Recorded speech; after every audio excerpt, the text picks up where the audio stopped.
여러분 안녕하세요. 이기련 변호사입니다. 이번 시간에는 유증에 대해서 알아보겠는데요. 여러분들께서는 앞에서 유언에 대해서 배우셨지요?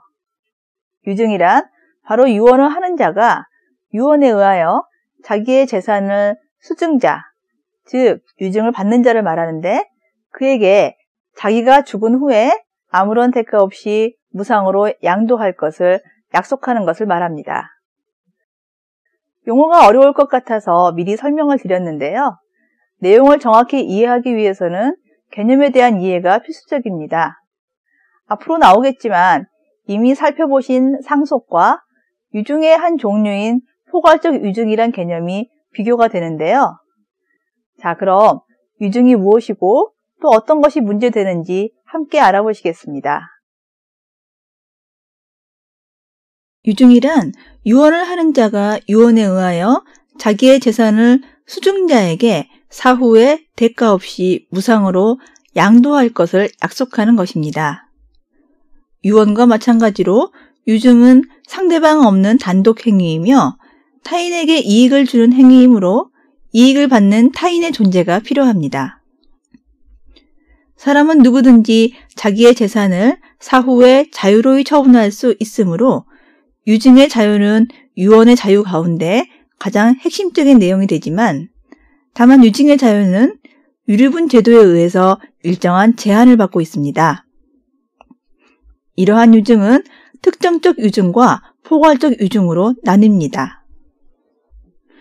특정적 유증은 양도할 재산상의 이익을 구체적으로 특정하여 유증의 내용으로 하는 것이며 포괄적 유증은 적극적, 소극적 재산을 모두 포괄하는 상속재산의 전부 또는 일부에 대한 유증을 말합니다. 네, 유증이 무엇인지와 어떤 것이 있는지를 보셨는데요. 다음은 수증자와 유증 의무자에 대해서 알아보겠습니다. 수증자는 유증을 받을 권리자를 말합니다.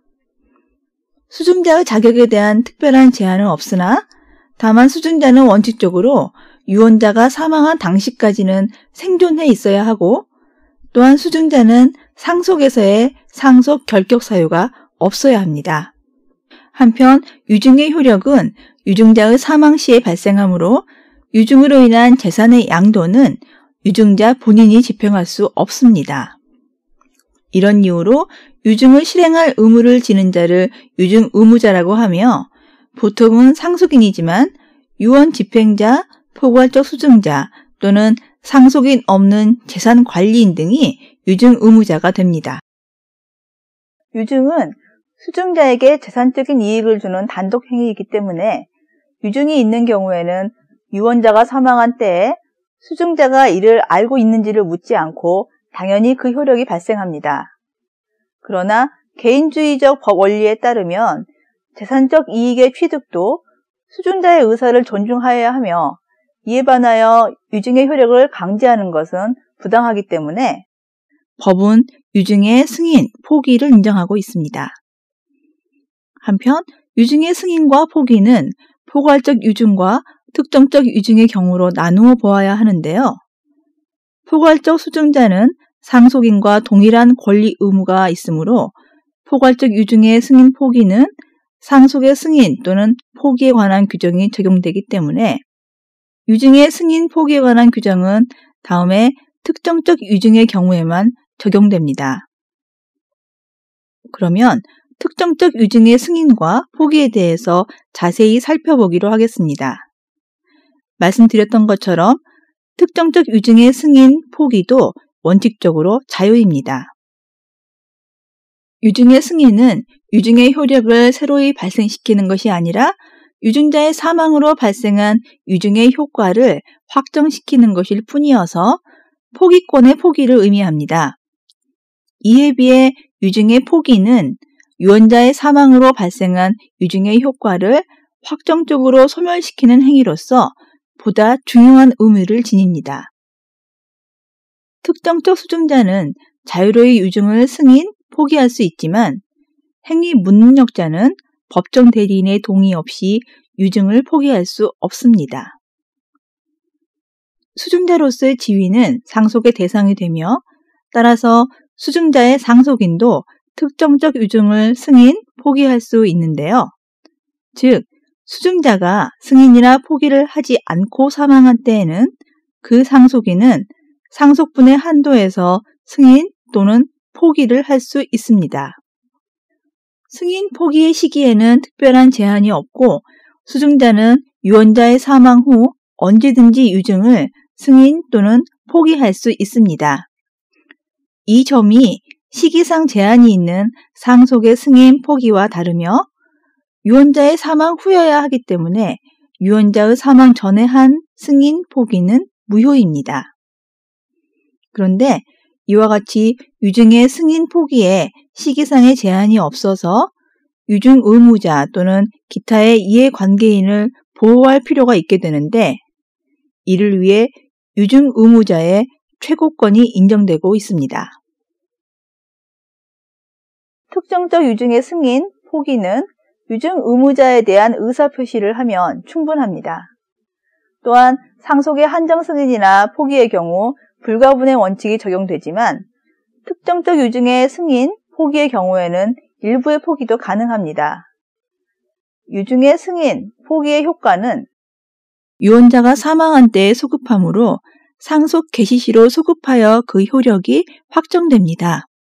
따라서 유증의 승인이 있으면 상속 개시 시에 소급하여 그 효력이 확정되고 수증자가 포기한 때에는 유증의 목적인 재산은 상속인에게 귀속됩니다. 유증을 승인, 포기한 후에는 철회하지 못하지만 다만 사기, 강박, 무능력에 의한 의사표시는 취소할 수 있습니다. 그러나 취소는 추인할 수 있는 날로부터 3월, 승인, 포기한 날로부터 1년 이내에 행사하여야 합니다. 네, 여러분 잘 보셨습니까? 지금까지 유증에 대해서 기본적인 내용에 관해 살펴보셨습니다. 요약을 하면 유증에는 포괄적 유증과 특정적 유증이 있는데요. 포괄적인 유증은 상속과 비슷하게 이해를 하면 되고 특정적 유증은 상속과는 다른 측면이 많으니까 이를 유의해서 보시면 될 겁니다. 그러면 여러분의 이해를 돕기 위해서 다음 사례를 보시고 마지막에 함께 해결해 보도록 하시겠습니다.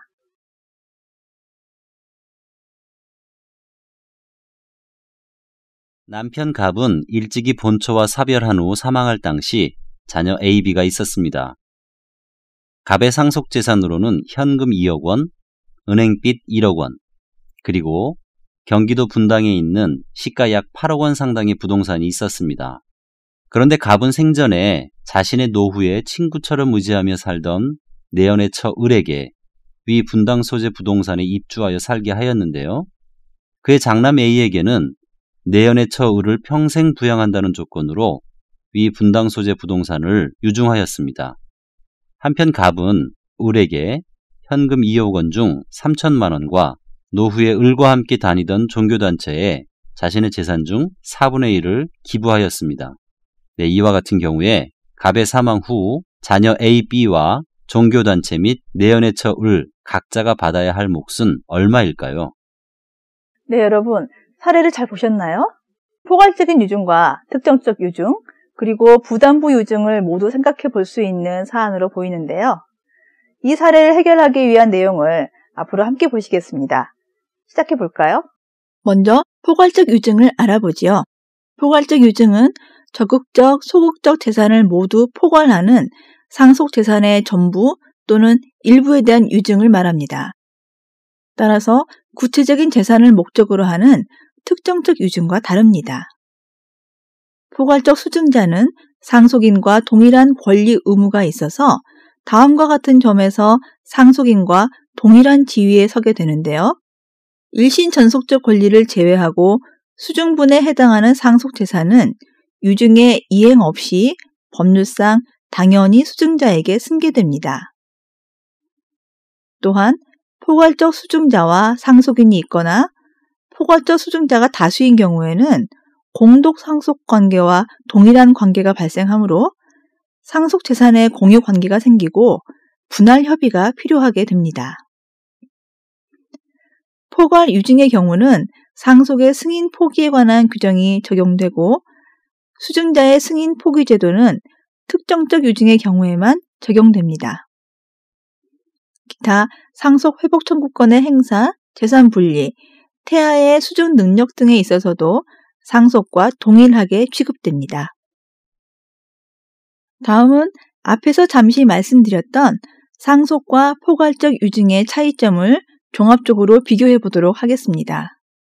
먼저 수유자는 권리 능력자이면 족하므로 자연인 외의 법인, 비법인 사단 혹은 재단, 기타의 단체나 시설도 대표자나 관리인이 있는 경우 포괄적 수유자가 될 수 있으며 포괄적 유증은 대습 상속할 수 없으며 포괄적 유증에는 조건, 기한을 붙일 수도 있습니다. 포괄적 유증에는 유류분권이 없으므로 특정 유증은 언제나 포괄적 유증에 우선합니다.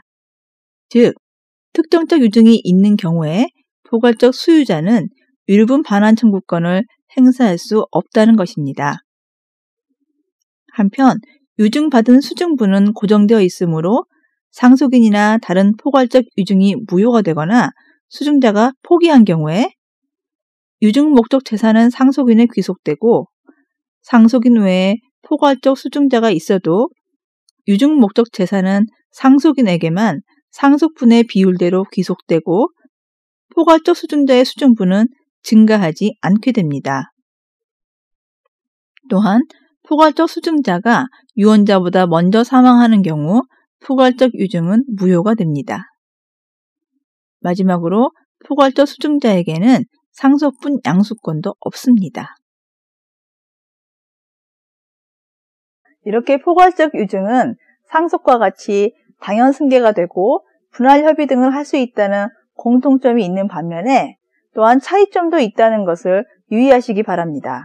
다음으로 특정적 유증은 구체적인 재산을 목적으로 하는 증여를 말하는데요. 예를 들어 부동산은 장남에게, 동산은 차남에게, 현금은 처에게 준다는 경우와 같은 것입니다. 이미 앞에서 말씀드렸던 것처럼 특정적 유증은 상속과 포괄적 유증과는 성질이 다르므로 승인과 포기에 관해 특별 규정을 마련하고 있습니다.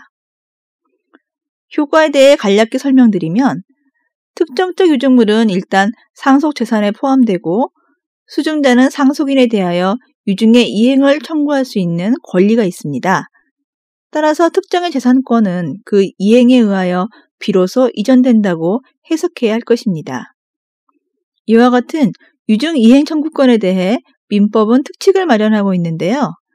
그 내용을 차례로 살펴보도록 하겠습니다. 먼저 과실취득권입니다. 수증자는 유증의 이행을 청구할 수 있는 때로부터 그 목적물의 과실을 취득합니다. 그러나 유언자가 유언으로 다른 의사를 표시한 때에는 그 의사에 의하는 것으로 하고 있으며 유증 의무자가 유언자의 사망 후에 그 목적물의 과실을 취득하기 위해 필요비를 지출한 때에는 그 과실의 가액의 한도 내에서 과실을 취득한 수증자에게 상환을 청구할 수 있습니다. 한편 특정적 유증의 내용에 관하여 유증의 목적이 된 권리가 유언자의 사망 당시에 상속 재산에 속하지 않는 경우가 있을 수 있는데요. 유언자가 유언 당시에는 사망할 때까지 취득하여 유증하려는 의사를 가지고 타인이 소유하는 동산 또는 부동산을 유증의 목적으로 하였으나 사망 시까지 목적물을 취득할 수 없었을 경우 혹은 유언 당시에는 유언자의 소유에 속하고 있었으나 그 후 권리의 변동이 있어서 유증의 효력이 발생한 때에는 타인의 소유에 속하고 있는 경우 자기의 소유로 믿었으나 사실은 타인의 소유였던 경우에 발생하는 문제입니다. 원칙적으로 유증의 내용은 유언의 효력이 발생할 때를 기준으로 하여서 그 범위가 확정되는 것입니다. 그래서 유언자의 사망 당시 상속 재산에 속하지 않는 경우에 그 유증은 무효가 됩니다. 그렇지만 앞에서 본 것과 같은 경우에는 유증자의 진위를 존중해 주어야 할 필요도 있습니다. 따라서 법은 이와 같은 경우에 특별 규정을 마련하고 있는데요. 먼저 유언자가 자기의 사망 당시에 그 목적물이 상속재산에 속하지 않는 경우에도 유언의 효력이 있게 할 의사인 때에는 유증 의무자는 그 권리를 취득하여 수증자에게 이전할 의무가 있으나 다만 그 권리를 취득할 수 없거나 그 취득에 과다한 비용이 들어가는 경우에는 그 가액으로 변상할 수 있게 하였습니다. 유증의 목적인 물건이나 권리가 유언자의 사망 당시 제3자의 권리의 목적인 경우에는 수증자는 유증 의무자에 대하여 그 제3자의 권리를 소멸시킬 것을 청구하지 못합니다. 여기에서 제3자의 권리란 용익물권이건 담보물권이건 또는 임차권과 같은 채권인지를 묻지 않습니다. 이 규정도 유언자의 의사를 추측한 것이므로 유언자가 유언으로 이와 다른 의사를 표시한 때에는 그 의사에 따라야 할 것입니다. 또한 불특정물을 유증의 목적으로 한 경우에는 유증 의무자는 그 목적물에 대하여 매도인과 같은 담보 책임이 있는 것으로 하고 있으며 이 경우에 목적물에 하자가 있는 때에는 유증 의무자는 하자 없는 물건으로 인도해야 합니다. 만일 인도된 물건이 타인의 물건이었기 때문에 수증자가 추살당한 경우 유증에는 해제가 있을 수 없으므로 수증자는 손해배상만 청구할 수 있게 됩니다. 유증자가 유증 목적물의 멸실, 훼손 또는 점유의 침해로 인하여 제3자에 대한 손해배상 청구권을 가지고 있는 경우 그 권리를 유증의 목적으로 한 것으로 보며 또 금전 외의 채권을 유증 목적으로 한 경우에 유언자가 그 변제를 받은 물건이 상속 재산 중에 있는 때에는 유언자의 다른 의사표시가 없는 이상 그 물건을 유증의 목적으로 한 것으로 보며 한편 금전을 목적으로 한 채권을 유증의 목적으로 한 경우 그 변제받은 채권에게 상당한 금액이 상속 재산 중에 없는 경우에도 그 금액을 유증의 목적으로 한 것으로 봅니다. 이상은 물상대위의 법리가 적용된 경우라고 할 수 있겠습니다. 부담부 유증은 유언자가 유언서 중에서 수증자에게 본인 또는 제3자를 위하여 일정한 의무를 이행하는 것을 부담으로 하는 유증을 말하며 부담 있는 유증을 받은 자는 유증의 목적의 가액을 초과하지 않는 한도에서 부담한 의무를 이행할 책임이 있습니다. 부담부 유증은 단지 의무를 부담시킬 뿐이므로 유증의 효력의 발생 또는 소멸을 일으키는 조건부 유증과는 다르며 부담은 포괄적 유증과 특정적 유증 구별 없이 모두 인정됩니다. 한편 부담은 유증 목적물과 전혀 관계없는 것이라고 해도 무방하며 반드시 금전적 가치가 있어야 하는 것도 아닙니다. 그런데 부담의 내용이 불능이거나 사회 질서에 반하는 경우에는 그 부담은 무효로 되며 부담이 무효인 경우 그 부담이 없었다면 유증을 하지 않았을 것이라고 인정되면 그 부담부 유증 자체도 무효가 되고요. 마지막으로 의무자는 원칙적으로 수증자이며 그 상속인도 의무자가 되며 청구권자는 상속인, 유언 집행자, 유언에서 이행 청구권자로 지정된 자 또는 부담의 이익을 받을 제3자입니다.